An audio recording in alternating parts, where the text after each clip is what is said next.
Hello, everyone, and welcome. Thank you all so much for being here today and attending Marketing that Drives Patient Acquisition, Succeeding in the Digital Age. My name is Denise Marshall, and I'm the Business Development Manager over here at OfficeSite. And we specialize in websites and online marketing solutions specifically for medical professionals. And we want to give a special thank you to the AOA for making tonight possible, and I'd like to personally welcome each and every one of you to this free educational event. Our speaker today is Juan Gomez, one of our senior web presence advisors over here at OfficeSite. And Juan has been working with doctors and medical practices across the country for almost 5 years. And during this time, he has helped hundreds of doctors build and grow their practice in the best way possible through their websites and online marketing. And today he's going to be diving into the best practices for marketing in the digital age to help drive patient acquisition. Now, before I hand this over to Juan, I did want to go over a few housekeeping items. At the end of today's webinar, we are going to be doing a live Q&A session. So if you could take a moment and look at the GoToWebinar control panel, on there you'll see a questions tab. At any time you have any questions during today's session, please type those into that tab and we'll address as many of those as we can at the end. Also, after the webinar has concluded, we do have a quick survey. We'd love to hear your feedback. All right, now that we've gotten all that taken care of and out of the way, I am pleased to introduce Juan Gomez. Take it away, Juan. All righty, well, thanks so much, Denise. And thanks to everyone that has tuned into the webinar. Really excited to go over this with you. Again, my name is Juan, one of the senior advisors here at OfficeSite. So with that, I'm just going to dive right through and go through this material with you guys. So I hope you enjoy, and I hope you take a lot of information with you after this webinar. All righty, that is me. So just a little history about OfficeSite. We have been around since 2002, so almost 17 years now. We are partnered with 40 healthcare associations, and we have built and managed 20,000 practice websites. And we are located just outside of Chicago in Downers Grove, Illinois. And we have about 80 employees here in the office. So OfficeSite's mission is really to be the leading provider of customized web presence solutions to healthcare practices. Our focus is on innovative product development and our customer for life philosophy are really the core values that will continue to make OfficeSite the trusted partner for our clients' online marketing needs. So just a brief agenda on what we're going to be going over. For AOA members, we're going to learn the best practices for marketing in the digital age, understanding the online patient journey and how it leads to your practice, how old websites don't attract new patients, 2 search engine strategies that can help a practice make it to the first page and stand out, using social media to build a large network of patients and referrals, and why online reviews and listings are as powerful as word-of-mouth referrals, and using them to make your practice the top choice. So getting into what every practice needs, these are some of the basics. All right, so what your website is going to need, first and foremost, is your information. Vital information about your practice, such as the name, your location, the services that you provide, and if you provide appointment scheduling, your hours of operation, just those basic things that patients are going to need when they're going to your site. Also, branding. Branding is very important because your website is going to be the first thing that a patient is going to see about your practice. So do you have photos, bios, logos, and different differentiating factors that are going to make you stand out from the crowd? And also, is your website up to date? Is it a modern design? How functional is your site? So making sure that you don't have any broken links or any outdated information, and making sure that your website loads quickly.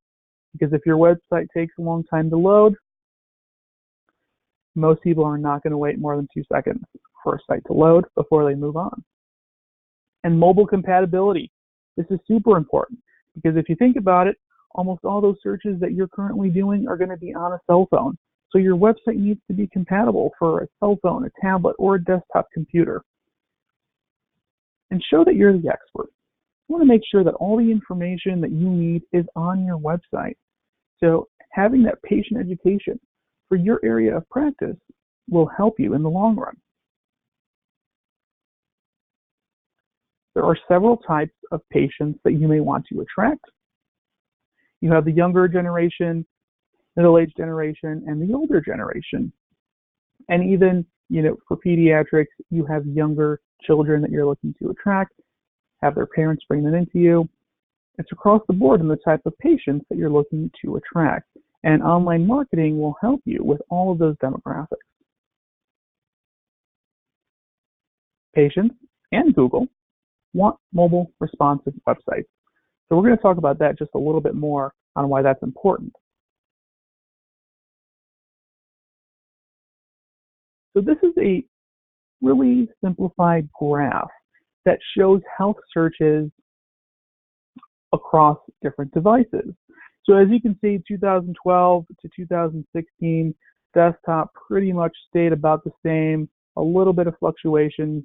But if you take a look at mobile, and this is something that you probably already know, from 2012 to 2016, that is just skyrocketing. It's just going up because it's so easy. No one's taking out their laptop. No one's going out to their desktop. It's so much easier to pull out your phone, do a quick search.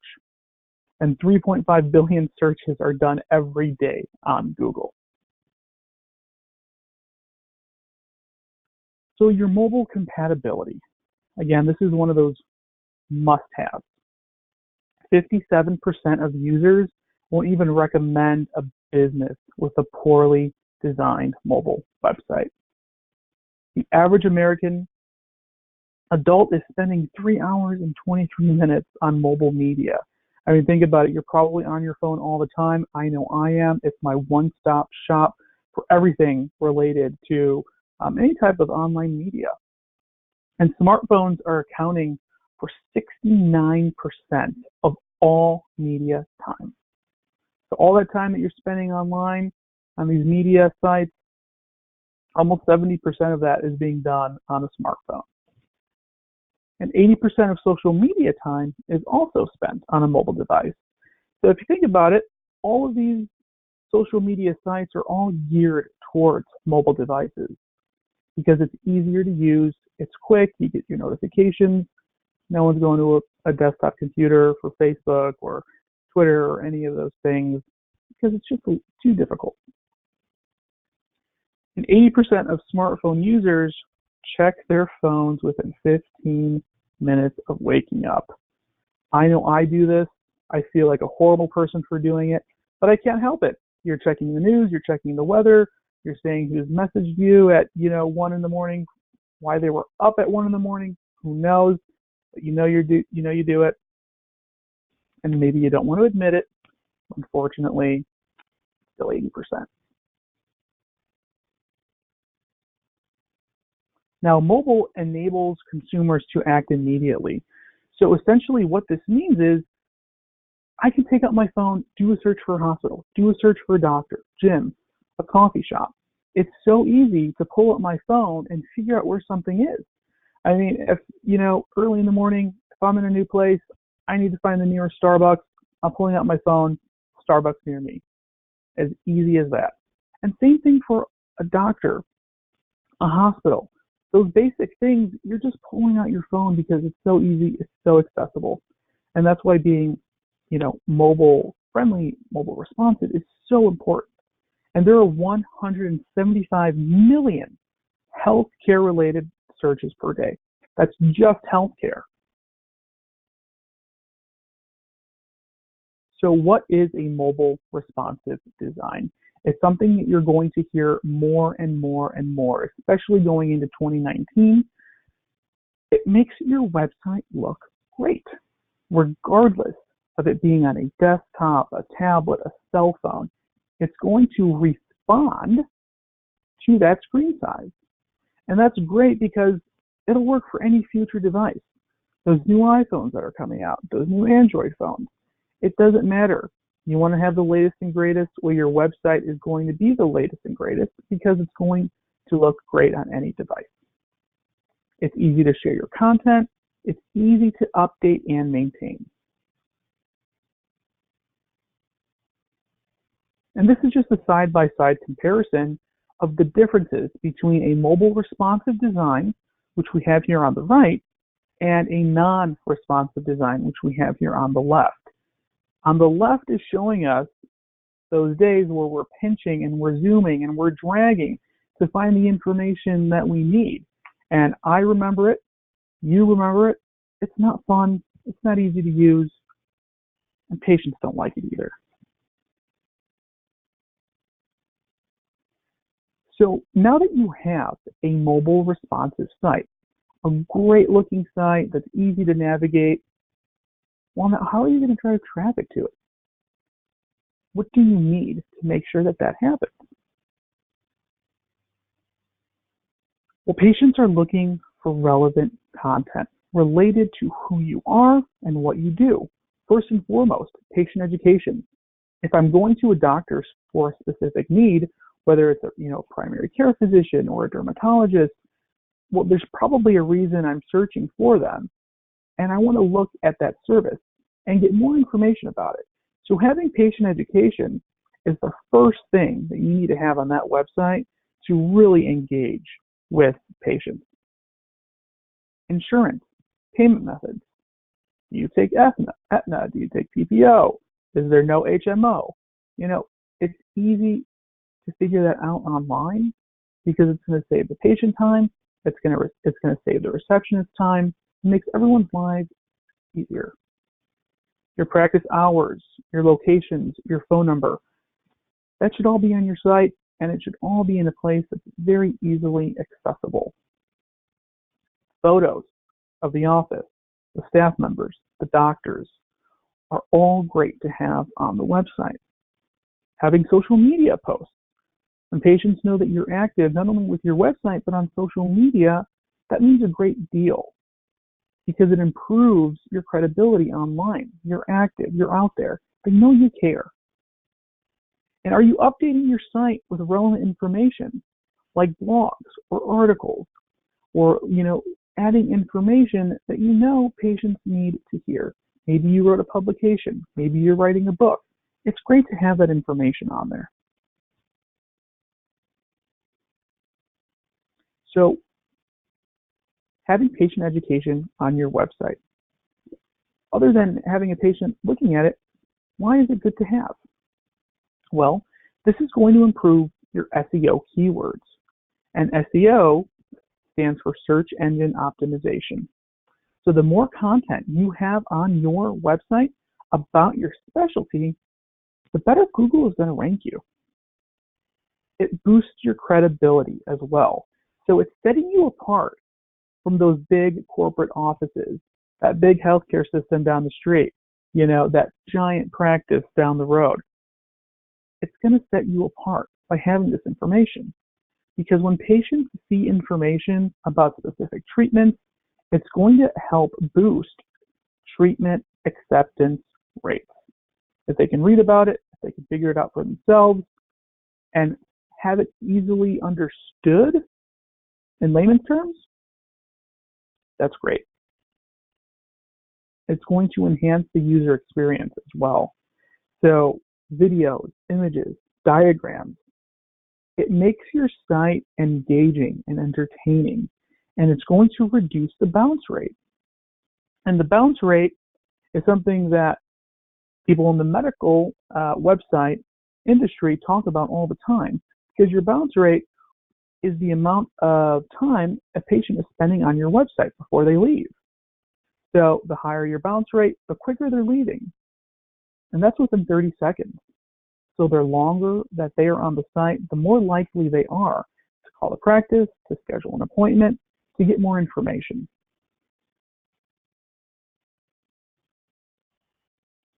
This is just a fun fact here.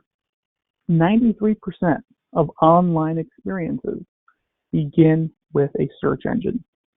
So essentially what that means is if I'm going online, I'm going to Google. I'm going to type something in and I'm doing a search. I'm probably not going to go directly to the website, probably not going to go to Yelp or Health Grades. I'm going to do a Google search because it's so easy. And that's why Google processes 3.5 billion searches every day. It's such an astronomical number to me. I still can't wrap my head around it. Now, 1 in 20 searches are healthcare related. So that means 175 million healthcare related searches per day. Just healthcare.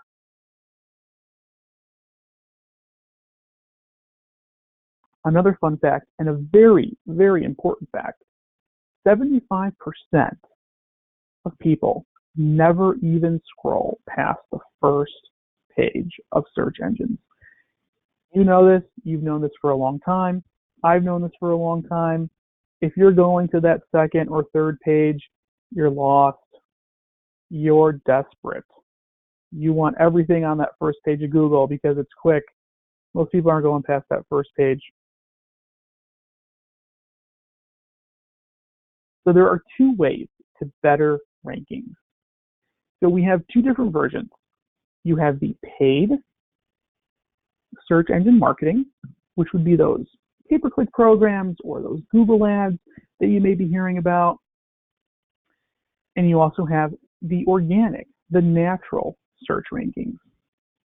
So when it comes to SEM, this is the minority. And we say that because you're going to get fewer clicks and it's more of a short-term program, but you do get immediate results. So you're on the first page of Google. As soon as that campaign begins, you're right there. So if you take a look at the right hand of the screen, you're going to see Here For You Always, AmitaHealth.org. That's an example of a Google ad. They're paying Google to be there no matter what. Now the SEO, which is the majority of searches, that's going to be the organic search. And that's what you're going to see below that map section. So underneath those maps, you get those organic results. They're stronger because it's roughly 70% of all clicks are organic, and it's long-term. So the longer you have it, the better you're going to rank, and the better results will become over time. So what is search engine optimization? Well, in a nutshell, it's a methodology of strategies, techniques, and tactics used to increase the amount of visitors to a website by obtaining a high-ranking placement in the search results page of a search engine like Google, Yahoo, or Bing. So it's just you ranking highly online, on Google, on Bing. So as you can see, the higher your Google ranking is, the more website traffic you're going to get, and the more patients will come to the office. So there's a little graph right here, and it's explaining the different search engines. Obviously, Google is king. 92% of all searches are going to be done on Google. And then we also have some of the little guys, Yahoo, other, and, we have Bing here holding on for dear life. But those searches are still being done. So it's important to make sure that you're optimized for all of those. So the top 4 SEO strategies are really making sure that your website is mobile friendly and mobile responsive, because it's part of Google's algorithm. Having a secure site, also very important. And what I mean by a secure site is if you were to go to your site now, does it say HTTP or does it say HTTPS www.drsmith.com? If you don't have the S, you're not secure, and that's a big no-no, because Google has already started to notify people that a website is not secure and may not be safe. That's definitely not a warning you want new potential patients to see. I would get scared, I would turn away, I'm not going there. Also, the relevant content. If you are a primary care physician, if you are an osteopath, and you want to have those keywords and phrases, and you want to be found for those things, well, you have to have the content that matches up with who you are and what you do. And Google looks for that. Also, backlinks and citations. So backlinks are kind of like your online billboards, right? So they are directing people to go to certain places. The more places you're found online, the better Google ranks you. And these are places like Facebook, Yelp, Google, HealthGrade, all those different places in which your business information is found online that leads back to the website. That's called backlinking. And also your meta titles, your descriptions. This is really in the back end of the site, something that we're writing in there, about 15 words or so describing who you are and what you do. That plays a very large part in how well Google is ranking you. And there are hundreds of different factors that Google takes into consideration, but these are the top 4. So now we're getting into that paid search, the search engine marketing, the pay-per-click, those Google ads, lots of different names for it. Well, the great thing about Google ads or pay-per-click advertising is that it's guaranteeing you high rankings. It's priority placement on Google as soon as the campaign begins. You're not waiting. It's virtually overnight. You're paying Google for the right to be there. Hey, here's my money. I want to be on the first page. I'm not waiting. And your ads exist for as long as you pay for them. So think of it as, you get a certain amount of money per day. You have a bucket of money. Each time someone clicks on an ad, I'm taking a few bucks from that bucket of money. And once you've exhausted your funds, you wait till the next day, and then your ads are going to reappear. But it's guaranteed visibility, no matter what. But you do get a lower number of clicks, and it's a bit more expensive than organic search results. So when we talk about pay-per-click advertising and search engine optimization, I see those as our short-term and long-term goals, because you want to combine the two. In the short term, you have your search engine marketing running, your Google ads, and in the background, you have that organic search ranking working aggressively to get you to the first page of Google for the keywords and phrases that you'd like to be found for. Now, for search engine marketing, there are some best practices that we would recommend. So you can get very specific with these ads, and that's what's so great about them. You can target specific demographics, ages, men, women, and you can leave out certain things that you don't want to be found for. For example, maybe you don't want to be found for doctors that accept Medicaid or Medicare. It's a big one. It's a popular one because it's not always the best thing to be found for. You can put that in, and your ad will not appear for that specific keyword or phrase. You want to configure your extensions as well to make sure that they're going to the right place. Linking to subpages. You want to be specific about what you're looking to be found for. You'll have multiple ads per ad group. So you're going to have more than just one ad for a specific keyword or phrase. So if you're an osteopathic physician, well, think about all the different keywords that relate to an osteopathic physician. And you're going to have more than one ad and more than one keyword or phrase that you'll be found for that specific term. And we recommend using a schedule. Why use a schedule? Because you're going to run those ads that are going to best correlate with your office. So if you're open Monday through Friday from 8 to 5, it's probably best to run those ads Monday through Friday, 8 to 5. You don't want someone clicking on your ad after hours or calling in after hours, because that's a wasted click, and the chances of you getting a hold of them the next day aren't very likely. And you want to capitalize the first letter of each word so that Google knows it's important. and that the patient knows it's important. Now we're easing into the social media aspect of having a successful online presence. So healthcare providers should really focus on Facebook.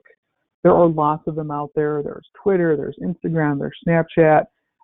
New ones are coming out every day. But Facebook, by far, has the most active users with 2.1 billion monthly users. Now, 77% of Americans have a social media account, and 48% of Americans have interacted with companies on social network sites at least one of them. So out of those multiple sites, 48% of Americans, they've interacted with at least one of them. And why? Because it's easy. It's on your phone, you're scrolling through something, you see an ad, you see a like, you see a share. Super easy to interact that way. So Facebook still remains the most used social media site among all ages, used by 64% of Americans 12 and up. Why a 12-year-old is on Facebook, I don't know, but 64% of them are using it.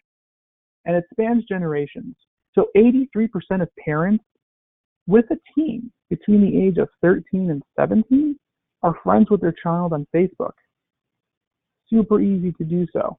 Whether they're, away in school, on vacation somewhere, they're always able to stay connected. They want to know what's going on and what they're doing.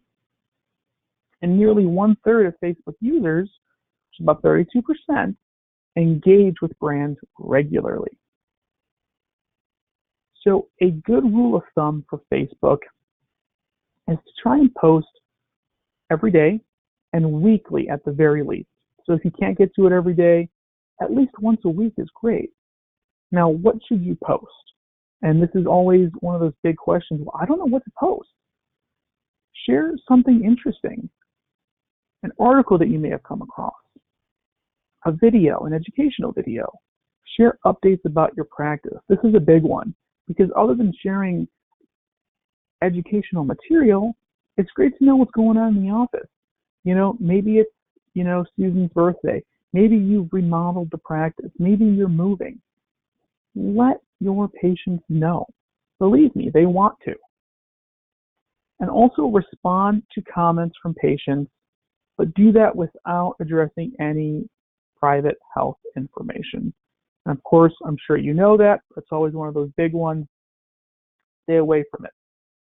And also try not to post any political or religious content. Sometimes this can be hard, but it's definitely a good rule of thumb because the last thing you want, and it happens and more every day, you don't want someone to get offended or upset and then in turn overreact and say something negative about the practice, or maybe you lose a patient because of it. So try and stay away from those things and focus on the care. So patients find your practice outside of your website. How are they doing this? Where are they going? Well, your referrals now come from the internet, right? 84% of consumers trust online reviews as much as personal recommendations. So word of mouth really does live online because 68% say positive reviews make them more likely to use a business. And think about it, it's not just healthcare, it's for most businesses out there.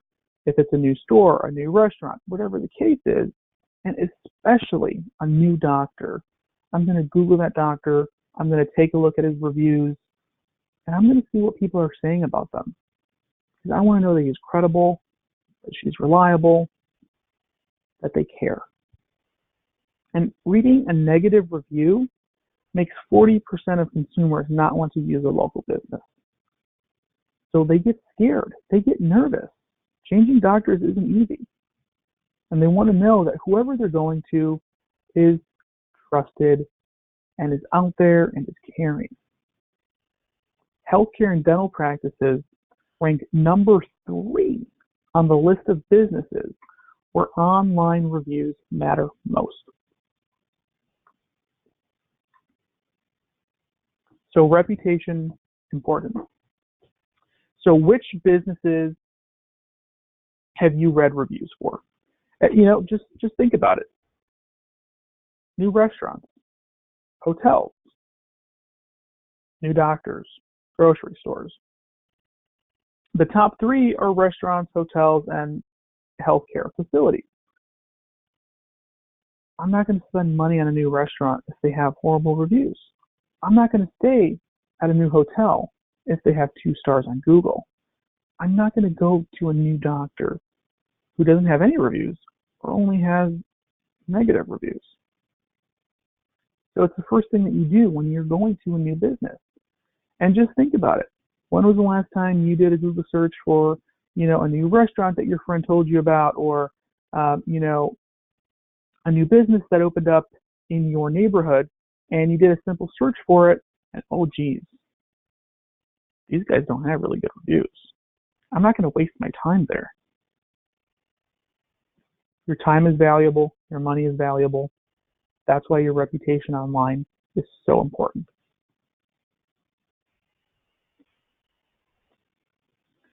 So a big question is, how am I going to improve my online reputation? Let's say you are one of those doctors or practices that has some negative reviews. What do? How do you improve it?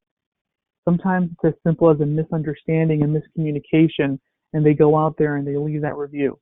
Well, the best thing to do is to take action. Respond quickly and courteously, and find a way to make their grievance right. So reach out. Say, hey, give us a call. We'll fix this. Let us know what happened. A lot of the time, if a patient's problem is resolved, they'll have no problem doing it. I'll give you a little bit of backstory. It happened to me at a dental office. I couldn't get my x-rays as I was transferring to a new office. So I went out there and I left a review. 2 hours later, I get a call from the doctor personally and wanted to know what the issue was. I explained the issue, and she apologized wholeheartedly. I thanked her for her time, and I took down that review because I got what I needed, and I didn't feel there was a need to keep that negative review on there after she corrected the situation. But you also have to remember to stay calm. It can be detrimental to get a negative review online, but you want to take the high road, even if you're personally attacked. Be professional. Your poise and accommodations will be seen by searching patients and service-free marketing. Say thank you regardless of the content. Hey Sue, thanks so much for your feedback. It's as simple as that.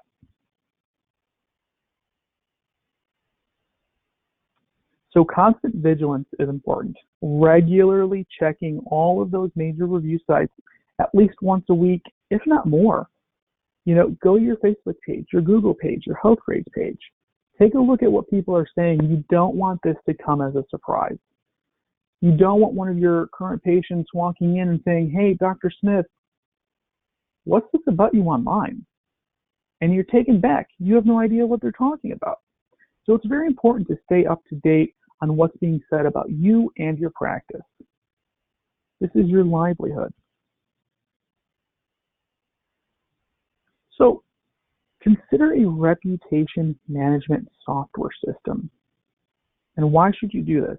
Because it's going to compile all of your online mentions for you.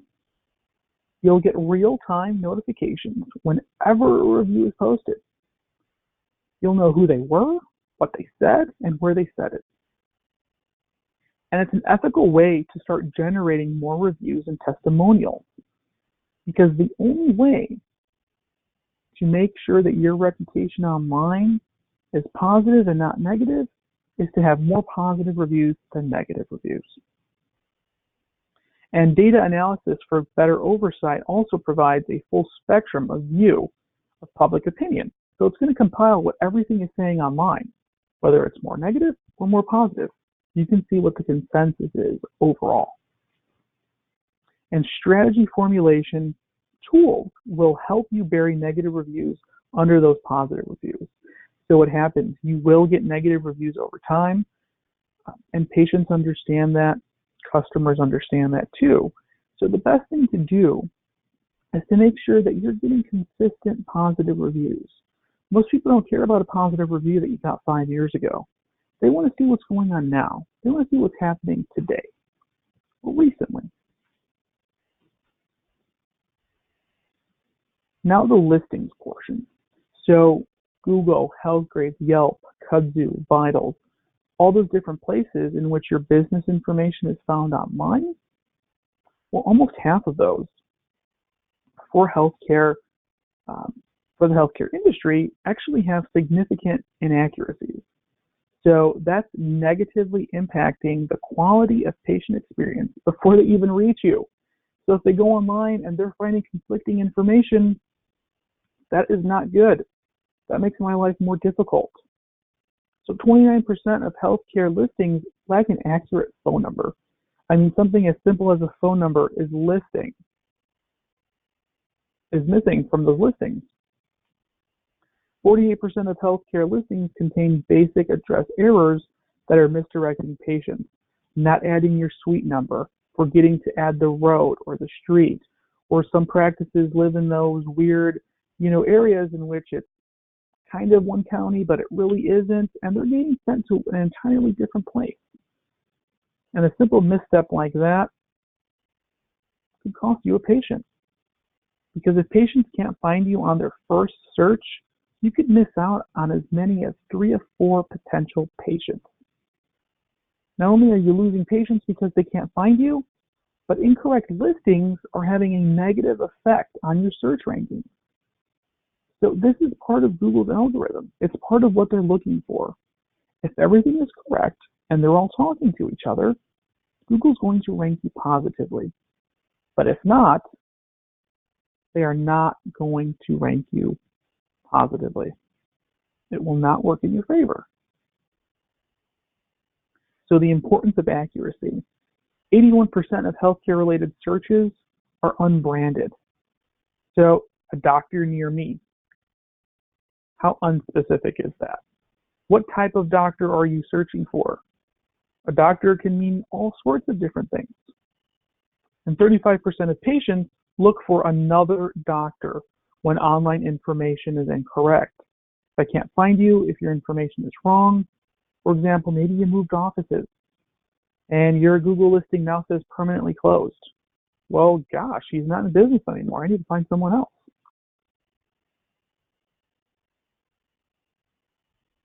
So no solution equals no control.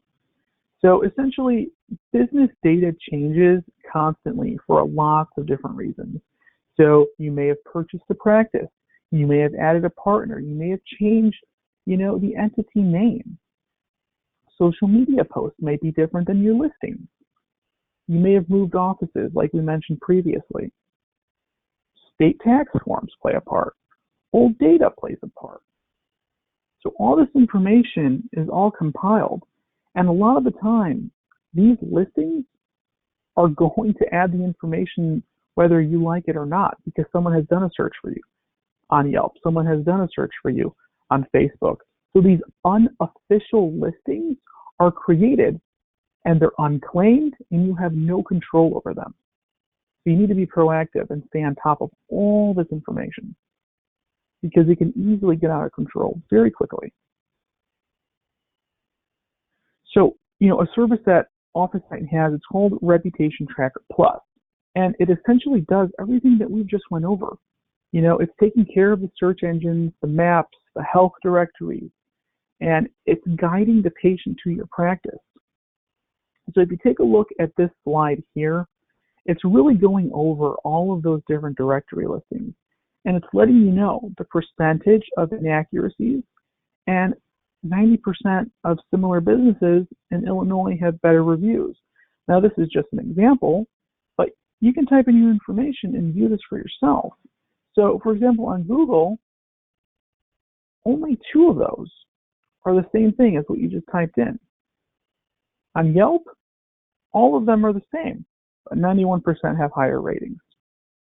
So all this information, it needs to stay accurate and up to date. Listings are very valuable to your practice. And with this Reputation Tracker Plus program, we allow you to take control of the practice listings across 60 plus major search engines, social networks, and healthcare directories. Why? Because you want to improve the patient's online experience. You want to properly manage your location data to remove that manual process and ensure patients are finding you. So if you think about it, whether it's you or someone in the office manager, this may have been a task that you assigned them. Hey, reach out to Google, Yelp, all these different places. It's a long manual process. It's very time consuming. Sometimes it's so difficult that you just give up, and that's why those inaccuracies are there. You might already know, yeah, I'm owning it. It's not accurate, but I don't know how to do it. It's difficult. You have a practice to run, and your staff are busy with other things. And sometimes, if you try calling these places, well, instead of just fixing the listings for you, what are they doing? They're just selling you thousands of dollars worth of marketing. And all you want to do is change your listings.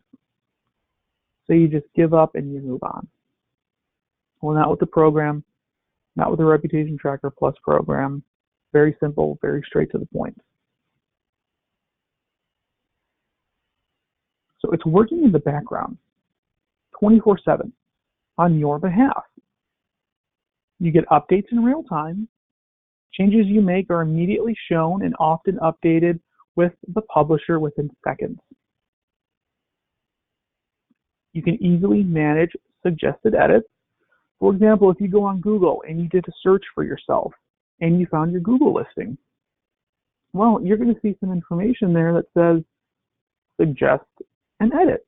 If your website isn't there or your office hours aren't there, any random person can suggest information that may not be accurate. Well, this tool helps you ensure that no one's suggesting information that's inaccurate and without your approval. And it's going to make sure that there's no conflicting content as well. So you can find and suppress listings at the publisher level so patients are never seeing incorrect or incomplete data.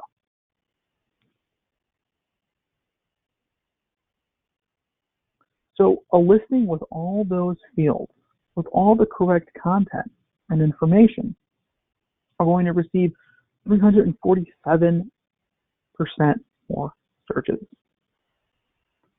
214 more Yelp views, and 416% more listing views than a listing with only 1/4 of the fields completed.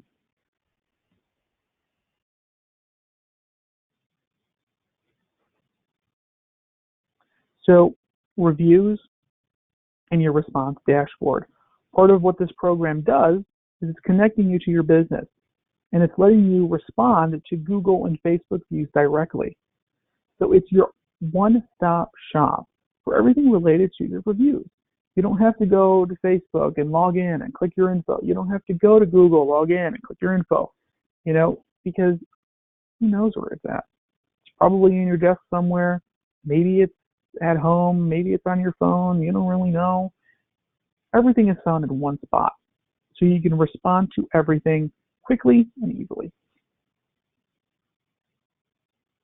So really, coming towards the end of this here, every practice must have a website that is mobile responsive.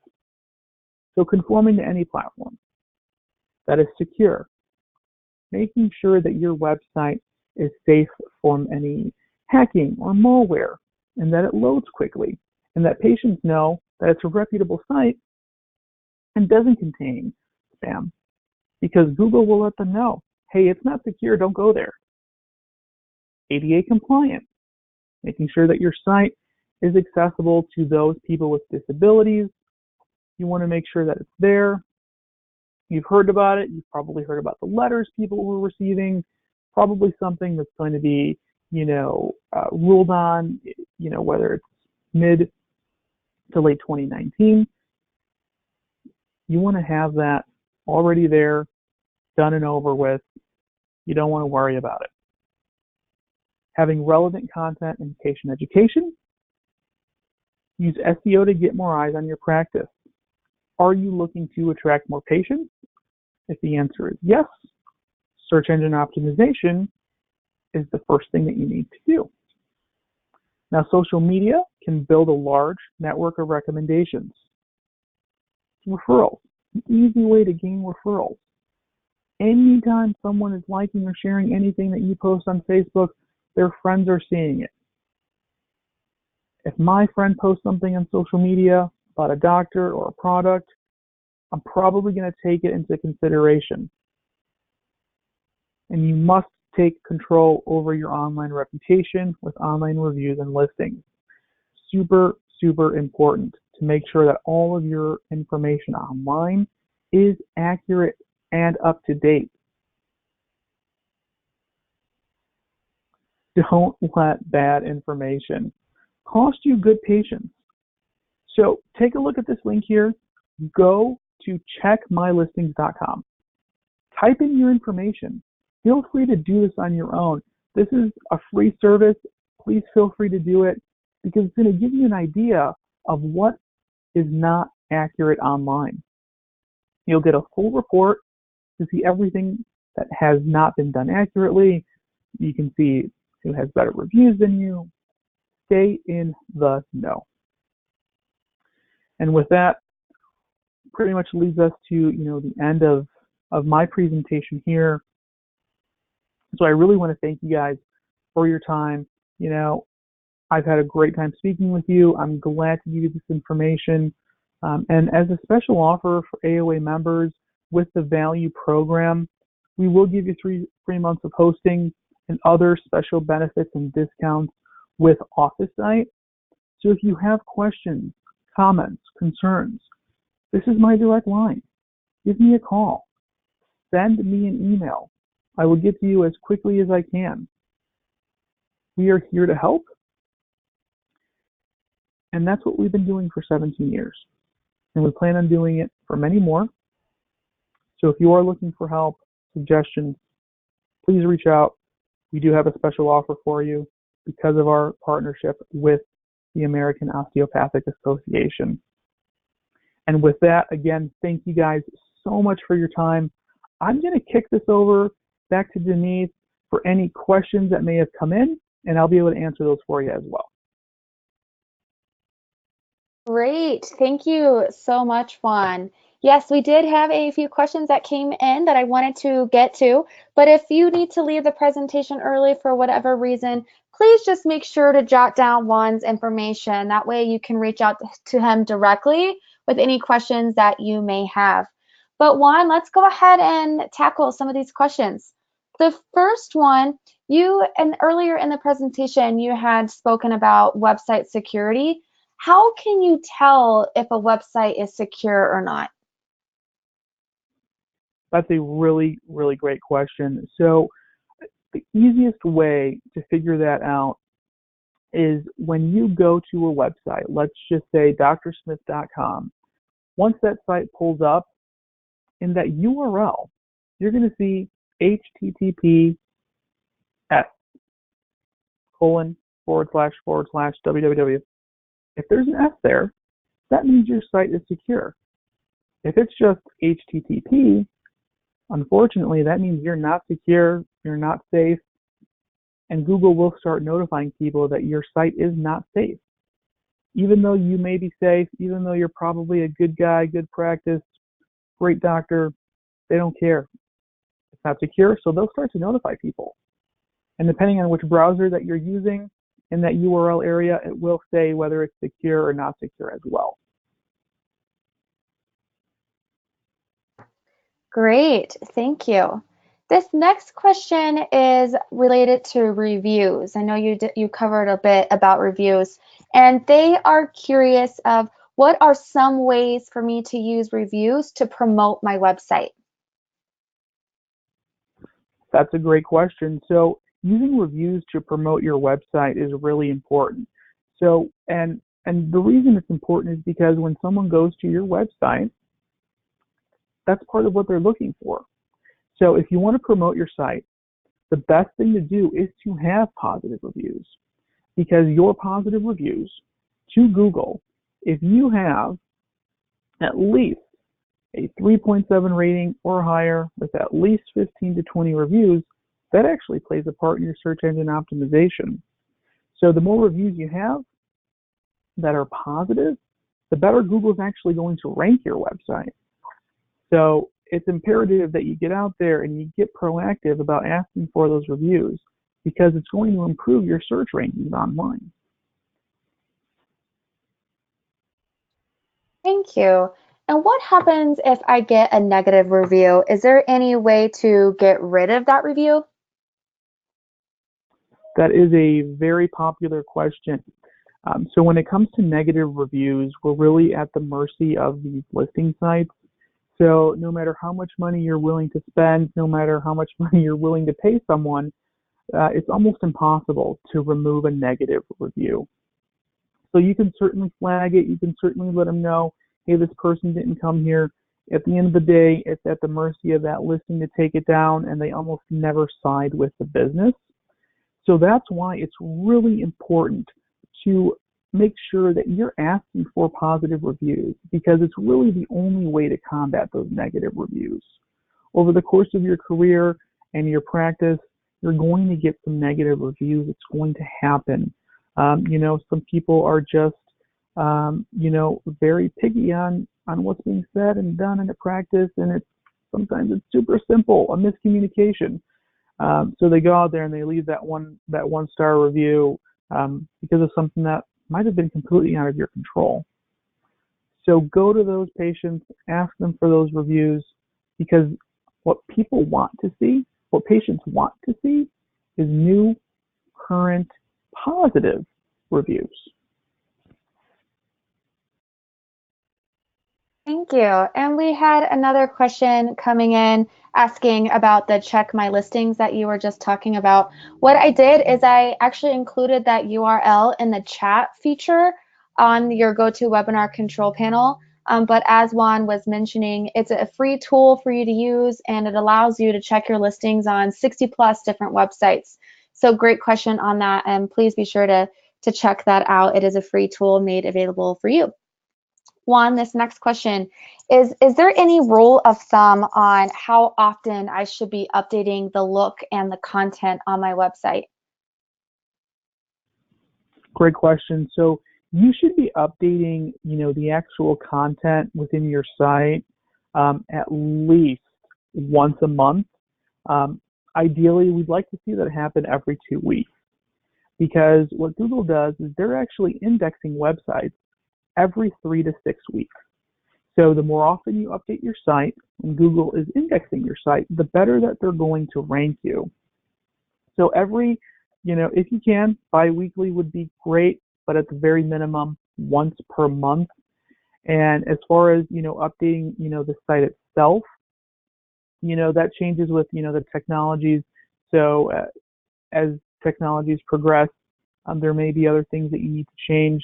But right now, what Google is looking for, add relevant content like blogs or articles or videos, anything that you think a patient would love to see or read, because at the end of the day, it's not just what Google is looking for, it's also what your patients and prospective patients are looking for. Thank you. And then Juan, is there an expiration date on the 3 months free of website hosting for AOA members today? So this 3 free months of website hosting, it's generally going to be, through the month of December. But if you don't have time, I know the holidays are, one of those tough times to get on the phone. We'll extend this through the middle of January as well. But feel free to reach out to me. I'm more than willing to, talk about, what OfficeSite offers. Even after this promotion expires, keep in mind that AOA members have a great discounted rate with OfficeSite. Because of our partnership, you're always going to pay the absolute lowest cost available. Great. Well, thank you so much, Juan. That looks like that was the last question that we had come in. And if you have any other questions, or if for some reason we weren't able to get to your question, please do jot down Juan's information. His number's on the screen, as well as his email, and he'll be able to address those directly for you. Thank you all so much for being here today and spending your evening with us. And thank you, Juan, for presenting that powerful information. Greatly appreciate having you here today. No, thank you guys. I was so glad to do it. I hope you have a great holiday and a happy new year. Yes, thank you all so much. And I hope everyone enjoys the rest of your evening. Have a good night. Bye.